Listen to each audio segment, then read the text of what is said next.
That was me smashing a stack of scales with friends, and I recommend everyone do it. And while you're at it, break up with all the other scales and judgments that are holding you back and creating a happier and healthier life by building self-compassion in place of shame. I'm Rebecca Scritchfield, creator of the Body Kindness Philosophy and the book, which offers dozens of reflective prompts, infographics, and spiral up activities to get your brain focused on what really matters to you, not a diet plan or set of elusive rules that you're used to getting every time the conversation of weight comes up in your life. My goal with this podcast is to have interesting and important conversations about why body kindness can feel so hard and why we need a new, inclusive definition for health so that everyone can heal. And we stop judging ourselves and other people as not good enough, and hopefully be the kind of compassionate and inclusive people the next generation needs us to be. You are not a project to complete. And your better life doesn't start after you've achieved some list of expectations. It starts by being good to yourself right now. Hey listeners, do you have diabetes or a concern about diabetes? Maybe it's in a family history. Maybe in your recent medical appointments, you have had conversations about elevated blood sugar labs or A1C. Or maybe you're just wondering about how you can move forward with body kindness and self-care for diabetes concerns. I am really thrilled to be offering an opportunity that is a significant expansion from the live group interactive calls that I have been doing with Glennis Oyston. You might remember her as the co-host of Dietitians Unplugged, a very successful and very helpful podcast. Well, we have been working together with groups of folks with diabetes concerns for over a year, and we've been working on a way where we can expand and extend the program and reach more folks. So it's not ready yet, but we want you to know about it because we want you to be the first to know to get in on the pre-sale offers and the exciting lead up to launch. So visit haescare.com, that's HAESCARE.com, and that's going to direct you to a page from our 1-month program that is no longer available, but you can give your name and email. You could learn a lot more about that program and the direction we're going to get a sense of, this is something that I might want to know more about. If you have further questions, you could shoot me an email, rebecca@bodykindnessbook.com. I really look forward to hearing from you, whether you have a question about this program or want to know more about when it's going to be launching. It's going to be soon, and you will be the first to know if you give us your name and email. So again, that's HAESCARE.com. In my own Jewish religion, we have something called tikkun olam, which means to heal the world. And the belief is that one person touching another person will touch another person. Before you know it, the world gets healed. And so I think that that is what we are doing every day. And I just want to see it grow and grow and grow. I completely agree. And, I come from a newly Buddhist tradition, and it's a very similar thing. If we heal our own minds, it helps to heal others because of our interconnectedness. And what I will add on a practical level, what I hope to see in order to have this change is we need to get policy change in our organizations to get rid of all of this body hierarchy stuff. That's a big, tall order, but we can start with ourselves and our own profession. That was Evelyn Tribole and Elyse Resch, two women who, in my mind, need no introduction. But just in case you are new to the co-creators of intuitive eating, I would love to share a little bit about their background. So Elyse Resch is a nutrition therapist in private practice. She's located in Beverly Hills, California. She's got over 37 years of experience specializing in eating disorders, intuitive eating, and health at every size. She's the author of the Intuitive Eating Workbook for Teens, the co-author of Intuitive Eating and the Intuitive Eating Workbook, and also a chapter contributor to the Handbook of Positive Body Image and Embodiment. And she's published journal articles, print articles, and blog posts. She also does regular speaking engagements, podcasts, and extensive media interviews. Her work has been profiled on CNN, KABC, NBC, AP Press, USA Today, The Huffington Post, among others.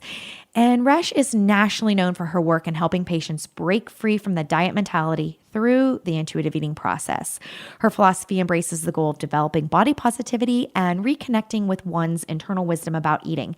She supervises and trains health professionals. She's a certified eating disorder registered dietitian, a fellow of the International Association of Eating Disorder Professionals, and fellow of the Academy of Nutrition and Dietetics. Evelyn Tribole is an award-winning registered dietitian with a nutrition counseling practice in Newport Beach, California. She has written 9 books, including the bestsellers Healthy Homestyle Cooking and Intuitive Eating, where she's a co-author with Elyse. Her newest book is the Intuitive Eating Workbook, 10 Principles for Nourishing a Healthy Relationship with Food. Evelyn was the nutrition expert for Good Morning America, appearing from 1994 to 95, and was a national spokesperson for the American Dietetic Association, now the Academy of Nutrition and Dietetics. We need to update that bio. She did that for 6 years. She was contributing editor for Shape magazine, where her monthly column, Recipe Makeovers, appeared for 11 years. She is often sought by the media for her nutrition expertise and has appeared on hundreds of interviews, including CNN, Today Show, MSNBC, Fox News, USA Today, Wall Street Journal, and People magazine. And deep breath for the host. I'm so excited to share this episode with you. It's personally meaningful to me to have a chance to talk with Evelyn and Elyse together at the same time. They've both been on the Body Kindness podcast separately in their own interviews. Those links are in the show notes. This is a special episode. It is the Fancy session. The Fancy is food, nutrition, conference, and expo. This is like dietitian prom. I am launching this as Fancy is launching, and this is to really reflect back on the history and celebrate the recent groundbreaking success that we have seen in intuitive eating, especially in the last year. The co-authors of Intuitive Eating share their insight as to why they think that is, and also their hopes for the future. I surprised them in this interview with letters that I received from registered dietitian nutritionists who have felt that intuitive eating really changed their lives. I'm so fortunate to be moderating a session at this year's Food Nutrition Conference in Philadelphia, and Evan and Elyse are speaking. It's the first time that they are speaking together. And they are talking about why intuitive eating is really for every dietitian and what every dietitian needs to know. So if you're not a dietitian, you are still going to listen because there are so many interesting historical tidbits as well as these stories. I really want you to feel inspired that you may have seen a dietitian before. They may have policed your food. You may have been traumatized by a dietitian. And that sucks. That sucks and it's wrong. Dietitians are learning and growing. We need to diversify our field, meaning that we need more people of marginalized identities, be it race, size, gender nonconforming people, different abilities. We will do better as a profession when we diversify our field, and give a plug to Diversify Dietetics. This is a really powerful and important organization. It's a nonprofit that I'm happy to be an advisor for, really calling on our profession to make sure that we get more folks into the very rigorous dietetic programs and internships and completed so that we can do better with the folks that we serve. And yeah, I'm really hopeful for the future. I think that dietitians do really care about helping people, about meeting people where they are, and about ways where we can help inform a sense of hope and confidence for folks as they practice a connected way of eating, which is what intuitive eating is. And I like to think also in practicing body kindness, which is beyond eating. It's how we care for ourselves. And certainly at that foundation is loving ourselves, caring for ourselves with a full commitment, and really connecting to our needs, no matter what they are. Sometimes that need is rest. Sometimes that need is a cupcake. And we really can improve our health and our well-being by being good to ourselves. So I am very excited to share this show with you. Please share it with anyone who you think could be helped by it. And if you are new to body kindness, the book is available wherever books are sold, including audiobooks. And I'm the reader, so you might enjoy that. People love the print book, not only because it's beautiful to hold, but they love that the journaling reflective prompts and the spiral ups are sort of like a workbook. And you can also get started for free. That's bodykindnessbook.com/start. You can give your name and email, and I give you a free virtual coaching program that includes a video self-reflection guide. You get that first chapter of the book before you get the book in the mail. And I'll check in with you along the way. So thank you so much for listening. If you have questions that you'd like me to answer on a future episode, that's bodykindnessbook.com/question. Enjoy the show. Evelyn and Elyse, welcome to Body Kindness. Oh, thank you for having us. I'm like instant glow on my face right now because my mouth hurts. I'm smiling. I've got two women, probably the two women who have impacted my life for the better, and not just my life, but everybody I help and my own two daughters the most, because you are the co-creators of intuitive eating, and it is hands down the thing that helped me finally just fix my relationship with food and never diet again. So I'll never be able to say or do anything to like show my gratitude, but I love you guys so much. I respect you so much. Thank you for all your work over the years. Thank you. Thank you, Rebecca. So in that excitement, I know that I am not the only one whose life has been changed from intuitive eating. And I bet you some listeners would be surprised to know that it was actually first written in 1995. So I'd love to start by take us back to the beginning, and let's talk about the last couple years as well, because there's definitely, I think there was a shift from when I first learned about intuitive eating in 2005. That was even 10 years after it was out. But there's been some significant change in the most recent years as well. So where do we start? It's 1995 and you two met. Then what happened? Oh, there were so many. Yeah. There actually, I just want to start interject something, if I may. Yeah. You know, what you said, Rebecca, is something I see over and over again, and I know Elyse does too. And that is, as health professionals, when you change your own relationship with food, it changes the quality of your life. And then when you transform that into helping your clients change the relationship with food, it's such a gratifying way to work with people. It's just so that glow that you're describing, I never, ever get tired of it. It's truly life-changing work. And some people like say, what? But it affects everything we do. Yeah, I was running my supervision group last night, and someone came back who hadn't been there in a couple of years, and I had her introduce herself to the other people in the group, and she said, when I found intuitive eating, I had an eating disorder, and it healed my eating disorder. And I thought I was already healed, she said, but once I found intuitive eating, I realized that I wasn't fully healed. And I get this all the time.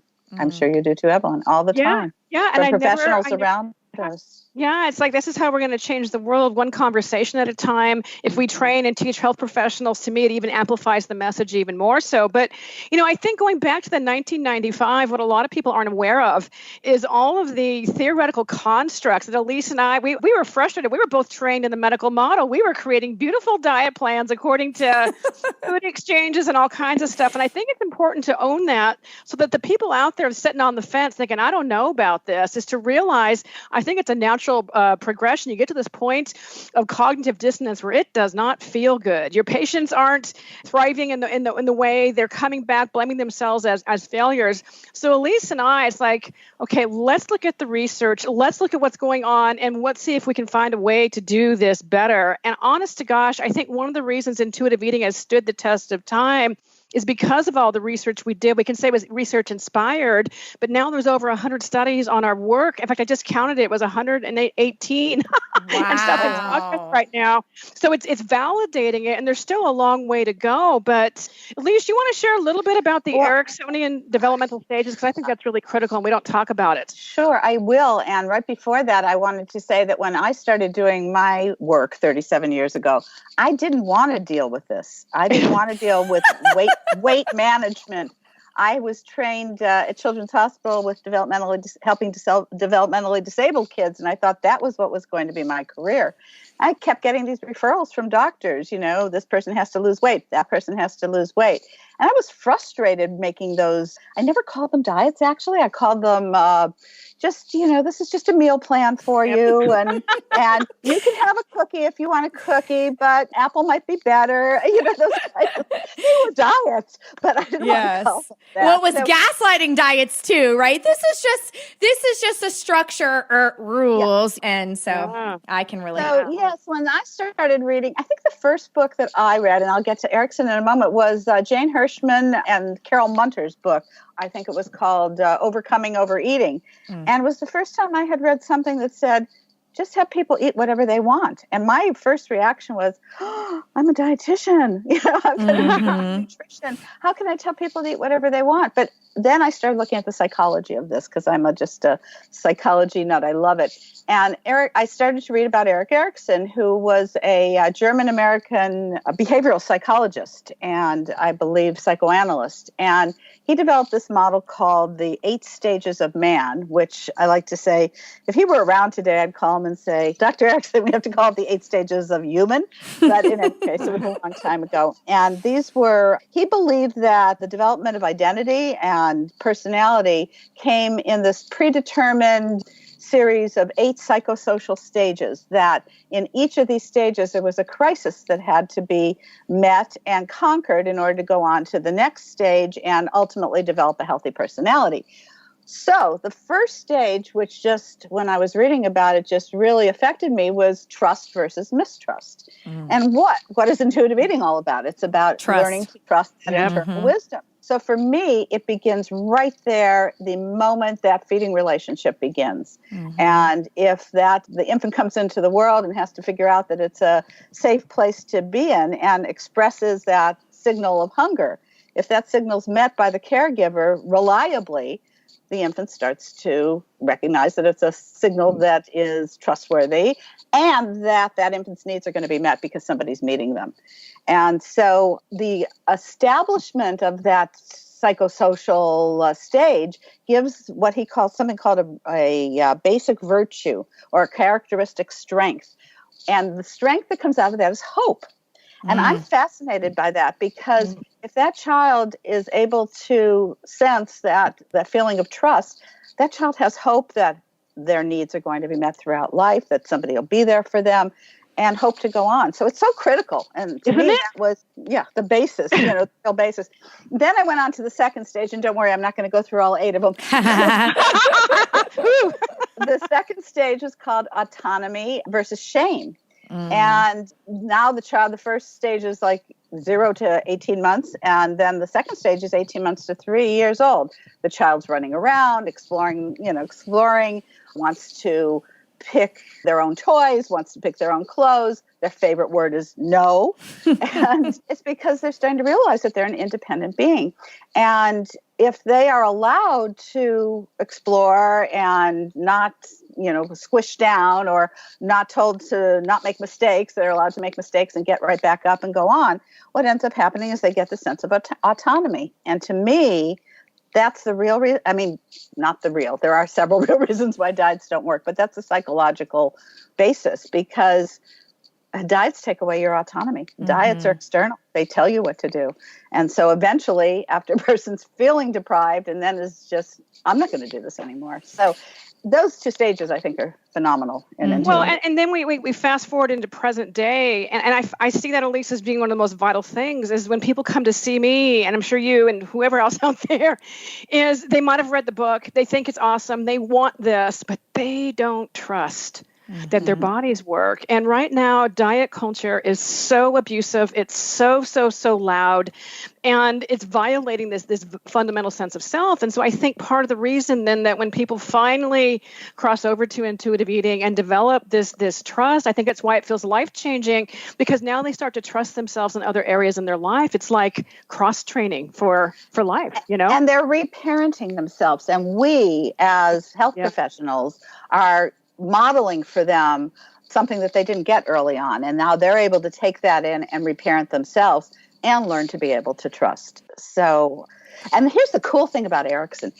I must say this, I love it. Erickson believed that anywhere along life, if there was a stage that was not conquered, one could go back and conquer it. So here we have people who are no longer little babies, they're adolescents, adults, older, and they never did get that sense of trust or the autonomy. But they come back and heal that stage through doing intuitive eating work. Yeah. And it changes their whole sense of self and identity and hope. And the basic virtue of the autonomy stage is will.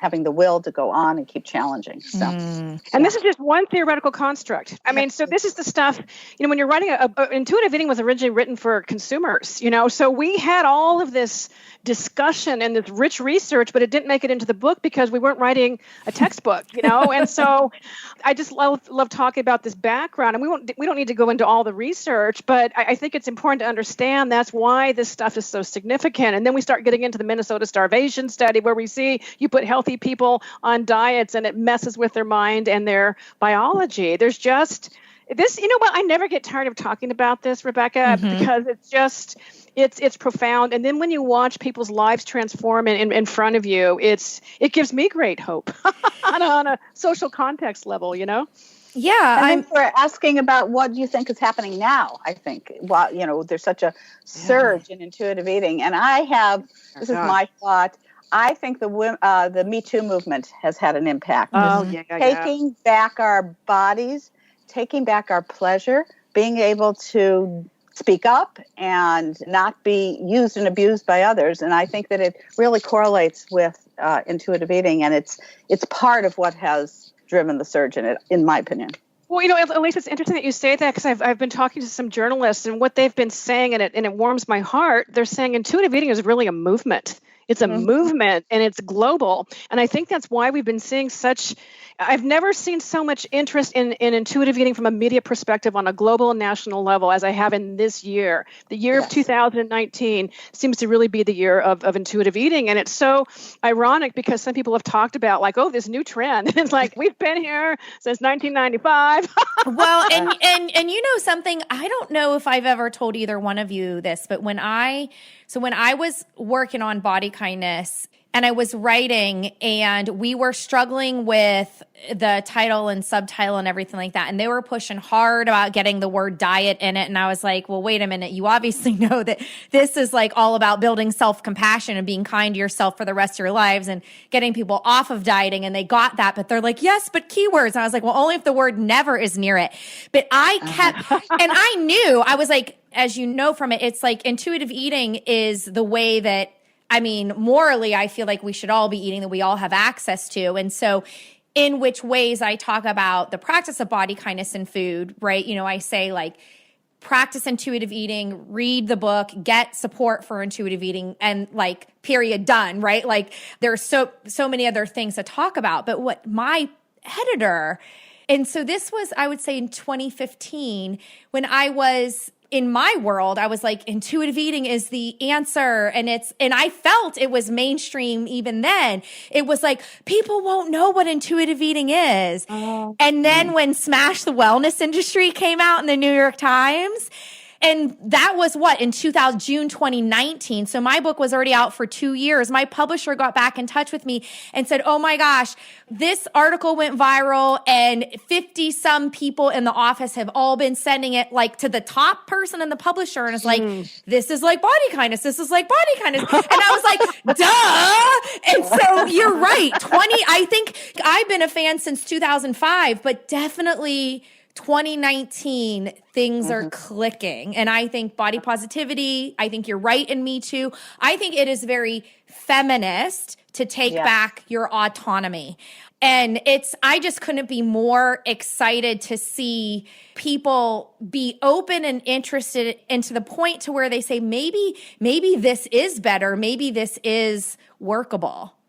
Yeah. And I love that word workable. I use it all the time. It's workable. It's a hopeful idea, you know? Yeah. And I know you're right. We don't need to delve into like the deep depths of all the studies, and people can find those. But truthfully, there is this is not just an idea that just sounds nice that can sell books. There's real science behind it, but there's multiple influencers that are helping to make a difference in the visibility of intuitive eating, the validation of intuitive eating. So I want to know what you can share with me and the listeners about all that growth. Wow. I think it's happening on many levels. So it's happening on the research level. It's exploding. And I really attribute that to Tracy Tilka when she came out with the landmark intuitive eating assessment scale and made it available to all the researchers. They now have a measurement. So it's validated and it's now intuitive eating. Some people, when they just hear the term, they think it's a bunch of woo. And it's like, wait a minute. What about interoceptive awareness? Do you think that's woo? And by the way, for those who don't know what that is, that's our ability to perceive physical sensations that arise within our body. And that includes like obvious things, like if you have a full bladder, you're perceiving hunger, fullness, but every emotion has a physical sensation. And this is a point from a biological and psychological aspect. This is how we get our needs met. It's so profound. So sometimes when I'm talking with health professionals and scientists, I start with that stuff first. With a psychologist, I might talk about some of the humanistic kinds of research. So what we have happening is we have good research going on. We've got social media that has exploded, and we have media that also is just so interested in this. But with this growth also comes problems. So on Instagram, it's exciting to see that there's 1 million hashtags on intuitive eating, but oh my gosh, some of the stuff that's on there is a bunch of well, yes. not good stuff. It's clickbait, crappy clickbait and cheap shots. Thank you. And Well, there's such a misunderstanding, I think, of what intuitive eating is. And I think some people are judging it because they go, oh, that's crazy. I mean, what do you mean, eat what you want? I mean, they don't get that it's a very complex, interconnected set of, we call them principles, and they're really ways of living, that are all interconnected. It's not simply, what does my tongue want? There's many other factors. Yeah. And you're right, it is complex. And there is a structure. And part of that complexity is the fact that it is giving you back the autonomy, but your autonomy includes all your lived experience. So it's very personal for every person who's been through it.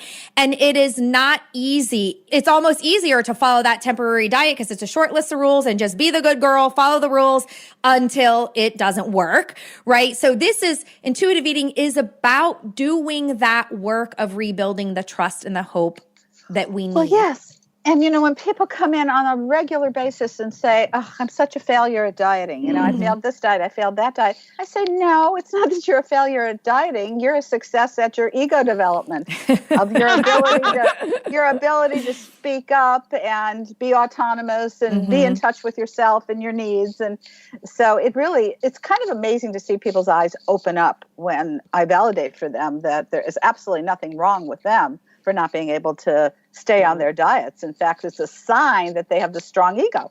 And, I'll say to them, you probably wouldn't be influenced by a cult, be pulled into a cult. Well, no, I would never do that. That's because you have a strong ego. And that's why diets don't work for you, because you don't stay stuck with somebody else's beliefs and rules. And you know what?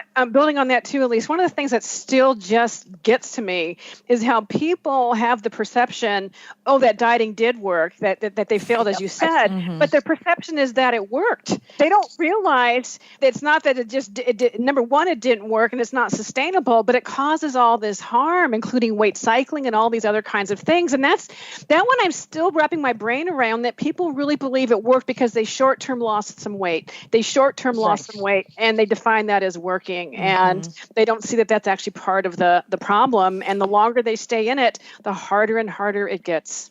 Yeah. And I do think that part of what allows them to see it as success is because we get that power when we temporarily lose weight. People notice and congratulate us, right? So there's a social clout that you get, and you finally feel good, and then all of a sudden you lose it. You're going to blame yourself, like I was a problem. Right. And I think we all have very interesting clients, but not every client comes in understanding culture and oppression and social power.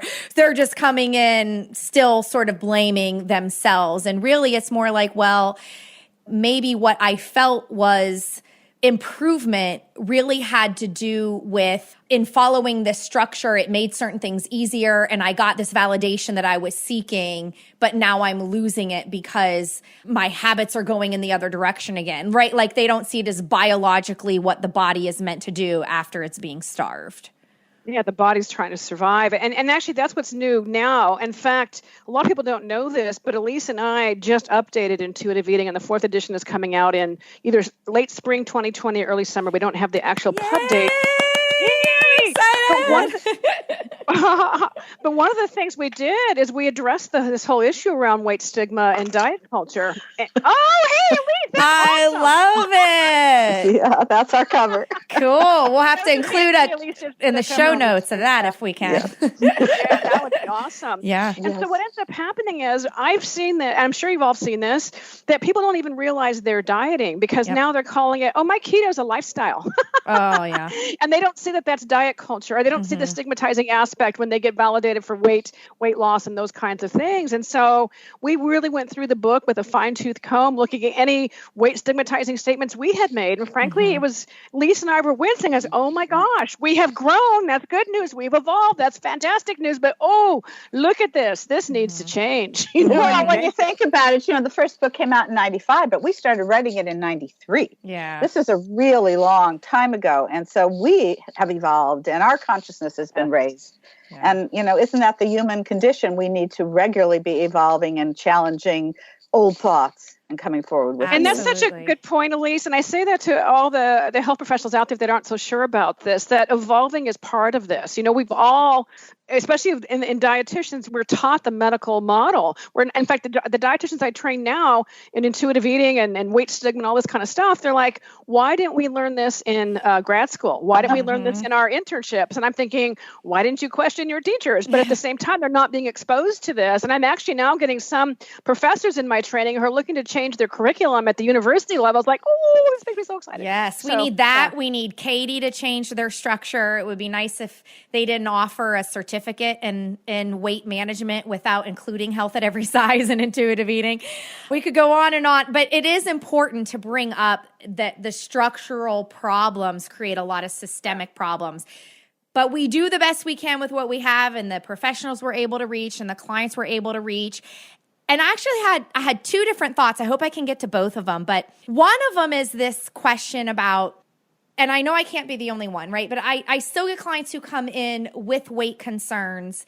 And I can't say that it's systematically true because people can have weight concern at any size. But I do find that some of my clients who are at a higher weight with a weight concern and they're trying to do intuitive eating, they can struggle more with it's okay for me to eat intuitively. And I almost feel like it's because society is still judging them based on their size. So I just want to know what you guys can relate to on that in your experience. Well, for me, I have enormous compassion for what people who are at a higher weight are dealing with on a regular basis because there is weight stigma all over the place. Yeah. And so there's no judgment about the fact that they're unhappy where they are and they'd like to be different. It's a real thing that they have to deal with every day. And so through that compassion, I try to help them have self-compassion because they've been perhaps even bullied as children. And even wherever they go, there can be problems. And gently be able to help them radically accept. It's one of the things, the radical acceptance is such an important piece that our bodies are programmed, our DNA programs us to be where we need to be. And I like to say we can't fool Mother Nature. And our bodies are going to be what they're going to be with intuitive eating and just normal movement. And sure, people can change their bodies for a period of time, but it's destructive what they're doing. And it typically doesn't last unless obviously they're headed toward death through anorexia or something. But so it is a difficult piece and it requires an enormous amount of compassion and their self-compassion. Well, and to add to that, I had a conversation with a fat activist, and she said something that was really true, and it was an uncomfortable conversation, but a really good one. And she said, Evelyn, it's all fine and good that people make peace with eating and make peace with their bodies. They become intuitive eaters. When someone has body privilege, thin privilege, but somebody in a large body, somebody who is fat, who becomes an intuitive eater, have made peace, they go out to culture and they're denigrated. Right. And they can think all these happy thoughts, but it's not going to change the way the system is. And so that's why this is also a bigger issue. And as Elyse was saying, this is so interconnected. Once we pull on one thread, there's another thread. It's like, oh my gosh, we got to change the whole world, Well, but we do. we need to, yes, we have to, we do. I'm determined to be part of that change, Yes. but we have to acknowledge it's harder for people in bigger bodies because of the prejudicial nature and treatment. And I think what's really added to this, and it just drives, oh my gosh, is policy in medicine, policy in our own organization, where now they have doctors and other healthcare providers saying, oh, BMI. And we all know the BMI is really, really flawed in terms of a health indicator. So we got a lot of work to do, Rebecca. Well, I call it the BS measurement of inaccuracy, BMI. Right. Big myth. Yeah, the big myths of inaccuracy. Okay, here's the other question. And because this seems to be the myth, or if there's any sort of like, I'm not really going to let myself be curious enough about intuitive eating. I'm just going to make this blanket statement, or it'll be more of a client fear, right? And so it's more like that intuitive eating is anti-healthy eating patterns. And I'm like, it's not. But you have a real reason. There is something about nutrition and the principles. But I would just love for that person, that's like, what does that mean that I don't care about healthy eating patterns or apples? I can't have a Honeycrisp ever again. Like these types of fears. You get what I'm saying? Well, yeah. And in a way, what you're talking about, too, is the binary nature of the diet mentality, all or none, good or bad. And intuitive eating is not that. They're guideposts. And one of the things Elyse and I have been talking about is you just can't cherry pick one principle of intuitive eating and define that's intuitive eating. Yeah, make peace with food, but intuitive eaters don't apologize for eating a donut or a salad. And so it's this integration. And I think that's what people struggle with because they're so used to diets saying, do this, don't do this, don't do this, don't do that. And also what ends up happening sometimes too is I can't imagine that they'd want to, quote, eat healthy when they've been so deprived. They think that once they start eating chocolate, they're never going to stop. But that's really a reflection of their own restriction biologically and psychologically. And I like to help people get into the concept of trusting their body and ultimately having balance through something that we both call emotional equivalency, making all foods emotionally equivalent. Sure, we know that certain foods have more nutrient density than other foods don't, but to have the same reaction and then ultimately, without any judgment about it, going back to that basic trust, you can just trust your body ultimately to know that you're going to feel better if you have some balance. And we very purposely, Evelyn and I talked about this over 25 years ago, purposely put nutrition, the gentle nutrition chapter at the end of our books, all of the books. It's at the end. Why? Because if you think about that too early on, you start putting those judgments back in, oh, well, maybe I should have more fruits and vegetables. That should piece becomes judgment. And there you go off rolling into more of a diet thought. So ultimately, it just happens intuitively and organically. Seriously. Yeah. And, I think that's trying not to replace one set of rules for another set of rules. The past couple of years, I have been doing some personal development work in internal family systems. And I just love how IFS and intuitive eating have lined up for me in my own experience and my help with clients. And this idea of our different parts and what they're doing and everything like that. So just to make space that there's going to be a part of you that's like, oh my gosh, I'm in the produce aisle. Is this Whole30? Let your caregiver talk about, well, we like broccoli and we like it roasted with some butter and salt. So yeah, it's okay to put this in the cart. And just the language and how we talk to ourselves and how we relate to the different parts of us can make all the difference. So it's not, don't grasp it as like the next diet, like the hunger fullness diet. I've seen that eat only when you're hungry. It's like, it could be a guidance. Hunger is a sign, hey, I should stop what I'm doing and think about getting some nourishment, but that there are times when we're not that hungry, but we might be interested in eating. And where my mind goes is like, okay, yeah. And how might that make life better right now? And sometimes it's because today sucked and I want some cupcake.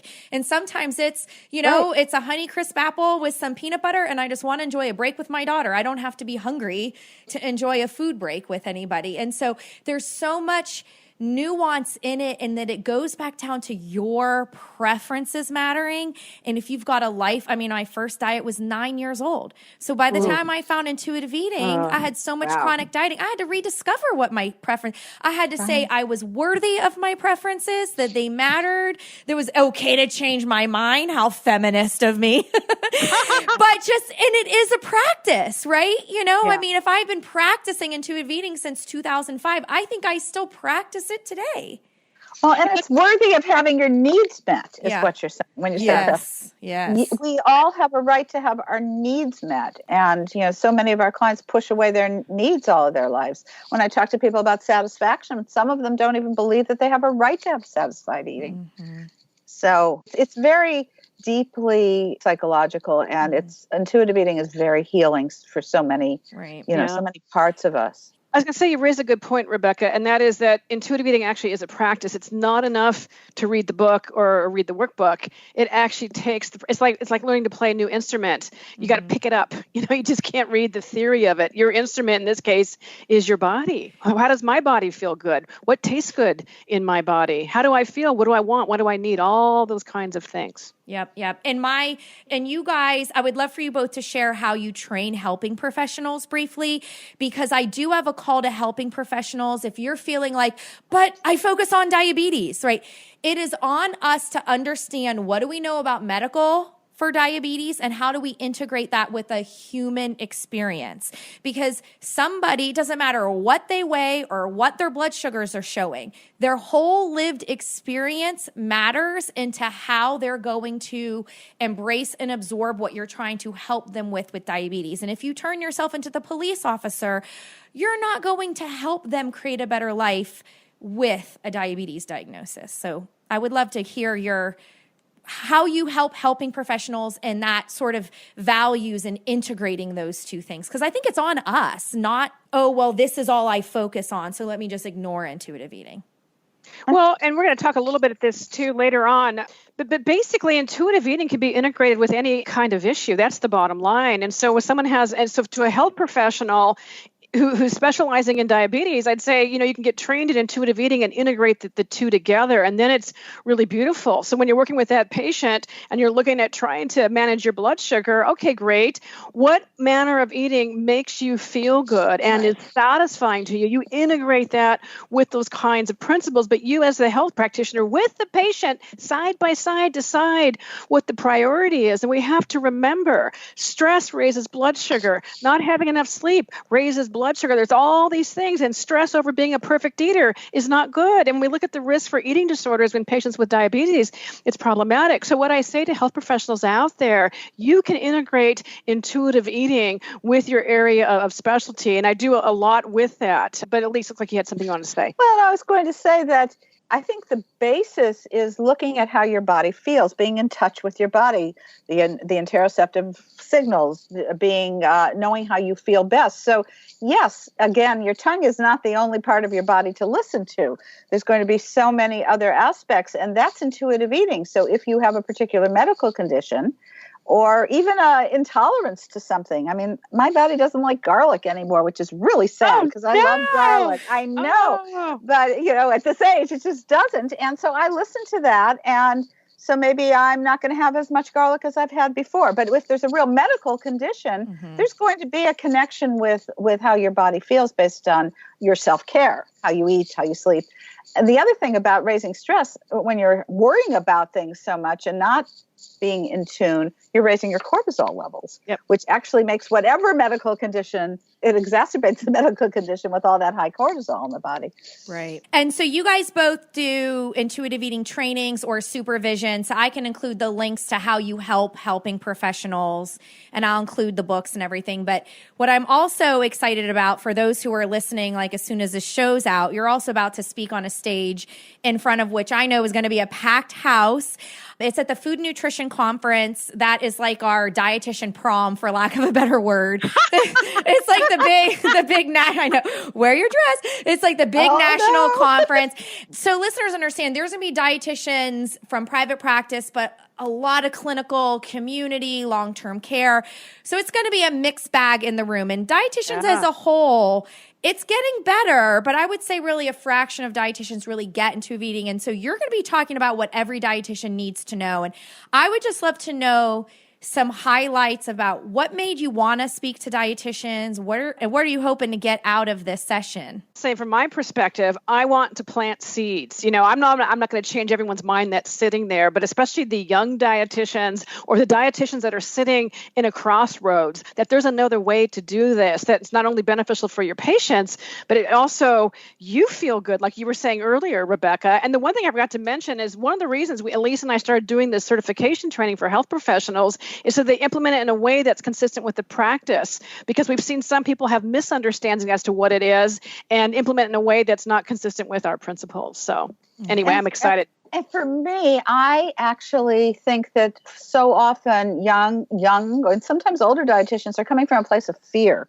because the old way of doing things feels safe to them. If they weigh patients, if they give them specific, things to eat and people are following it, they're feeling safer. And to help them not be so scared to change their thinking, that there are other ways to be able to help their clients and that they will actually be happier and have a more satisfying career by letting go of some of those old things that are coming from a place of fear. Mm-hmm. Yeah. That's a good point. And as you're saying this, it's reminding me, I trained a dietitian out of Denmark last year. She's been in the profession for over 25 years. She found out about our work from some study, and that's why she wanted to do training. She's in private practice. She goes, Evelyn, I can't believe how much my life has changed. So I'm also seeing this also, not just the newer dietitians, that you can do this at any point. There's a 10-member group of dietitians in Canada who's changed their whole practice over to intuitive eating, and they're thrilled because they're feeling so much better. They're feeling aligned with their values. Yeah. So to your point, encourage the discomfort among dietitians who maybe aren't there yet,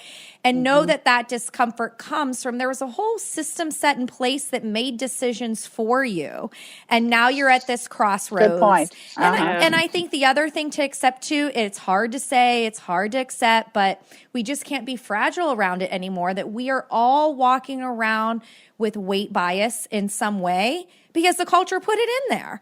And so it's hard to confront this, but health, because weight management, because words, death risk, and I'm here to save people's lives. And you just have to sit with that and crack that nut open a little wider because it is complex. And so that's what I'm hoping to get out of it. And I'm honored to be able to be part of it and moderate. And actually, this might be a little bit of a surprise to you, but I reached out to some other dietitians and asked if they could share how intuitive eating changed their lives. And I wondered if I could read their responses to you and get your reaction. Oh, please do. Okay. So this one's from Carrie Dennett, and she's a certified intuitive eating counselor, and she runs Nutrition by Carrie. She says, when someone comes to me thinking they need a new diet to fix their conflicts with food, and I introduce the idea of intuitive eating, it's as if they've been introduced to a world they didn't know existed. Once they start to develop their intuitive eating skills, it's like watching them take flight. And it reminds me of why I love working with clients one-on-one. I often find that as my clients dive into intuitive eating, they become more open to other ways of bringing joy and pleasure into their lives.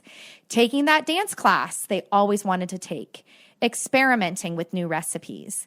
Being able to really listen is a key skill for dietitians working with intuitive eating, because clients may experience some anger about all they've lost because of the restrictions imposed by diet culture for years or even decades.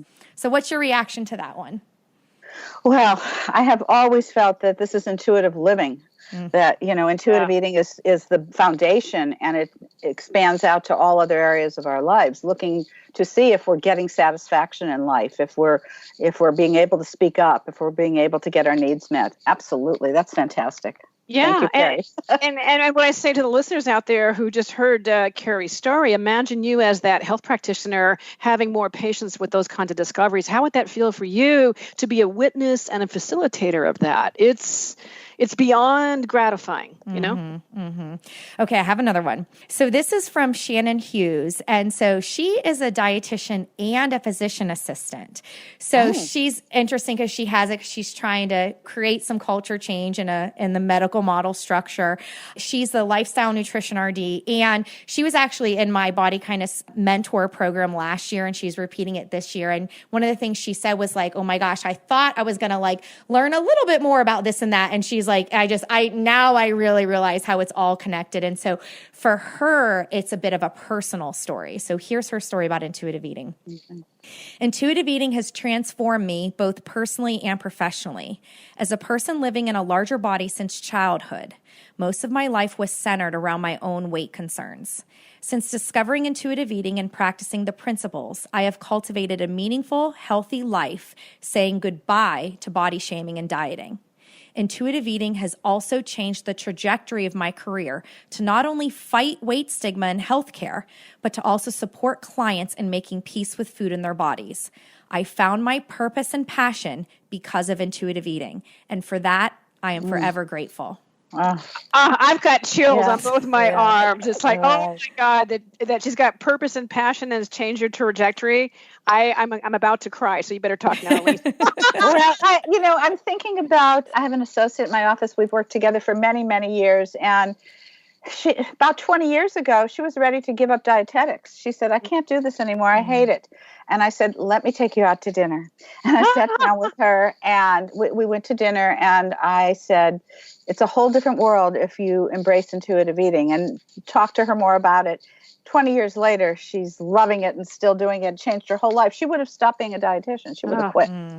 So yeah, it's profound, the change in how amazing your career can be and how fulfilling it can be and how you're changing the world. Each one of us is changing the world. And Elyse, that's such a good point. I've also had many dietitians who are thinking about leaving the career altogether, and then they get exposed to intuitive eating as a whole new way. So for those of you listening out there, they aren't so sure, check this out. Yeah, for sure. All right. Well, I have two more. So get those tissues ready. Okay. So this is from Kimmy Singh, and she's a fat dietitian based in New York City. So she works at LK Nutrition, which is a health in every size private practice. Nice. So she says, I decided to become a dietitian after learning about intuitive eating. I was in awe when I realized that I was not alone in feeling lost in my relationship with food. As a provider, I found that intuitive eating is not simply a part of my job. It's an approach that humanizes myself and others by building a foundation of compassion in people's relationships with food and body. Every dietitian has this great capacity to connect with people on a deeper level, helping people feel at ease with who they are. Intuitive eating transforms dietitians into healers by embracing that there is not a one-size-fits-all approach to nutrition because everybody is unique. As dietitians, our job is not to model a thin body and make others feel inferior for looking differently. As a fat dietitian, I encourage my clients to face their internalized and externalized fear of fatness. This deep-seated fear oftentimes mediates their relationships with food and body. Intuitive eating provides guidance in this work as their body starts to feel like home for the first time. Applying intuitive eating means knowing that your credentials do not make you an expert on someone else's body. Oh, that was beautiful. I mean, look at all this healing. Yeah. Beautiful. Not only in clients, but in practitioners, their own healing. I mean, amazing. Yeah. And I especially loved that it's not the credentials. Like, we don't suddenly become experts in someone else's body because we have credentials, but we can partner with them. I thought that was really powerful too. It's true. And in fact, what I tell my own patients is, I'm just your tour guide. I work for you. I just want to point out some sites, That's good. Good metaphor. All right. One more letter. So this is from Ayana Habtemariam. And she says, I started dieting at the age of 16. As a young Black teen on the huskier, that's how I describe myself, probably because I heard an adult describe me that way. No one realized the extent to which I was restricting my food intake. I would never get down to a physical size that caused anyone too much worry. My body just isn't built that way. By way of my weight loss, I did, however, fit a more feminine ideal. My shoulders were no longer broad. My back was no longer big. Because as a teenager, hearing that you favor a linebacker, you feel cute and dainty on the inside is more than enough to cause disordered eating. My restrictive eating and dieting continued through my 20s and into my 30s. Why wouldn't it? How else would I maintain my lean, somewhat muscular, but still thick in the right places body? I know, but it did become harder and harder to maintain. I found that I needed to restrict more and more, and I just couldn't do it anymore. I got tired of, it's a brand name, fitness center, but you can probably name it, especially if you know colors. I got tired of that fitness center. I got tired of running. I no longer enjoyed them, so I just stopped. It was around this time last year that I discovered intuitive eating through Instagram. I went on to read the book, and so much of it resonated with me. Intuitive eating helped me learn to listen to my needs by muting all external noise around me. And now I understand how and why to respond to certain foods the way I do. And for the record, this is an ongoing process. I have chronic GI issues as well as some food sensitivities, so I am always feeling and listening to my body. I no longer restrict. I no longer feel guilty for enjoying certain foods. I no longer feel overly burdened by diet culture. I try to do my best with the food that is available to me. Profound. Isn't it? Oh my gosh. Well, thank you for sharing those with us. Yeah, thank you so much. As a gift, Rebecca. Well, yeah, I mean, I think that I think storytelling is very powerful and healing, actually. I think that we are often worried about, what do I need to do to perform in the world today? Who do I need to make happy? What do I need to do to call today successful? But when we actually sit there with a blank piece of paper and a pen and just write our lived truths and know and name our experience, we can get a lot of answers and a lot of healing in that perspective. And, it's I think it is so important as we watch culture make hopefully positive and lasting shifts toward inclusivity across all the ranges in which we are different, but to hold space for people to be confused or lost or not quite get it. But as long as people are open to learning and growing and willing to talk about that and understand, I think that's the biggest way that we can show up, is that nobody's blaming anybody for where you've been to up until this point, whether we're working with clients or we're talking to other helping professionals. But if we notice our common humanity and can listen to each other, no one's trying to control the other one, but maybe be open to hearing perspectives and experiences that are different than what you've been taught for so long. Yeah, absolutely. And that can offer you more joy and satisfaction, as I've said, in your career. Yep. So as we close out for today, I would just love a real quick, is there one hope that you have for the future of intuitive eating, or what would you most like to see? The whole world becomes open to intuitive eating. I have said this in other places. In my own Jewish religion, we have something called Tikkun Olam, which means to heal the world. And the belief is that one person touching another person will touch another person. Before you know it, the world gets healed.